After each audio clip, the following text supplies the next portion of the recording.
savo darbą atlieka puikiai.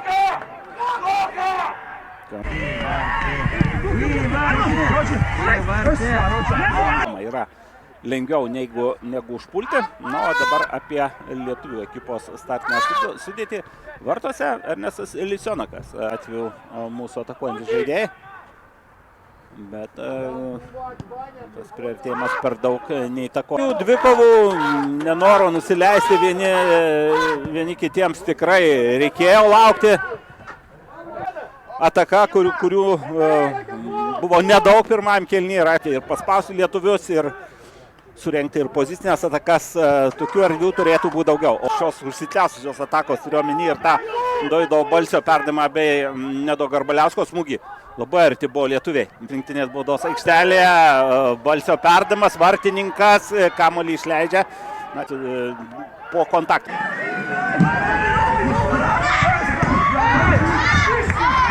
Kol kas nei vienos, nei kitos komandos treneriai keitimo neatliko, Nedas Garbaliauskas, bet Rodrygo Vytautas. Ta minutė.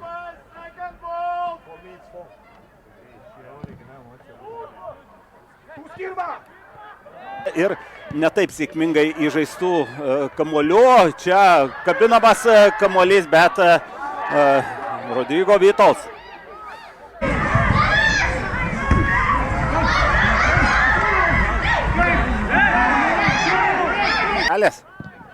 Taip ir yra, bet Rodrygo Vytautas karaliauja. Tokiais epizodais čia perdavimas, labai geras perdavimas. Gatalovs.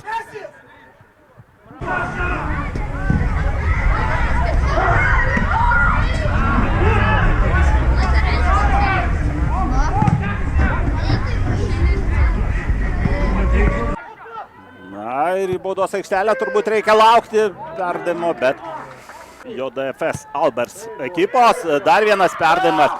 Kumščiuoja kamuolį.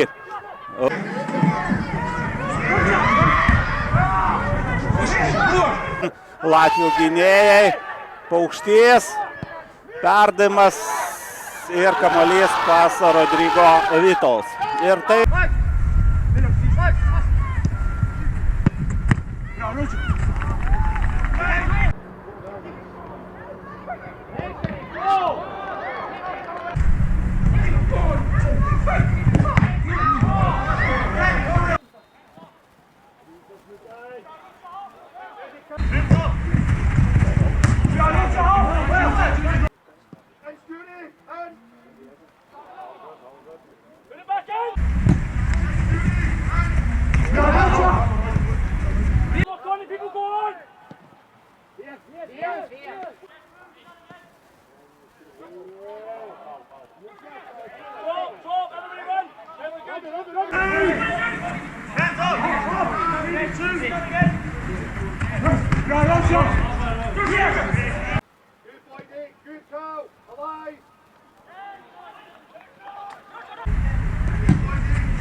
Ja,